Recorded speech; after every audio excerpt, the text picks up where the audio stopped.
In relationships, there are partners and there are hostages. But here's what no one tells you. The captor doesn't arrive as a captor, they arrive as the hero. They show up when you're exposed, when you're tired, when you've been holding yourself together for so long that someone standing in front of you saying, "I've got you," feels like oxygen. There's no control, yet. No malice, just someone who makes you feel finally covered. You are grateful. Of course you are. You call it love. Because it is. But underneath that protection, there is a need they cannot name yet. And that need is your gaze. Uninterrupted. Permanently on them. See, it was never really about your safety. It was about being the center. Not temporarily. Not taking turns. Permanently. Exclusively. Immovably. And as long as you had nowhere else to look, it worked. You were grateful. You felt chosen. Everyone called it love. But then, life happened. A child needed you, not emotionally, biologically, to survive. And for the first time, your attention had somewhere else it had to go. And if someone needs to be the center permanently, they don't experience that as natural. They experience it as a loss, even when it isn't.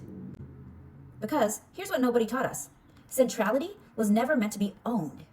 It was meant to flow to whoever needs it the most in this moment. That's not selflessness. That's not selfish. That's just love. The inability to let it shift isn't just control. It is the clear sign of underdeveloped empathy. And even after you leave, that need doesn't disappear. It just changes shape. Because now, your attention going somewhere else still feels like something being taken from them, even when it never was theirs to own. And people always ask, is there any way to see this before this happens? Yes, but not in obvious ways. It doesn't show up as control. It shows up like discomfort when you aren't centering them. Sometimes it looks like this. Your lives don't run on the same rhythm. You wake up, you start your day, you move, you live. They don't. They're asleep or unavailable or moving at a completely different pace. And slowly, without anyone saying it out loud, your life starts to feel like it's supposed to wait. Wait for them to wake up.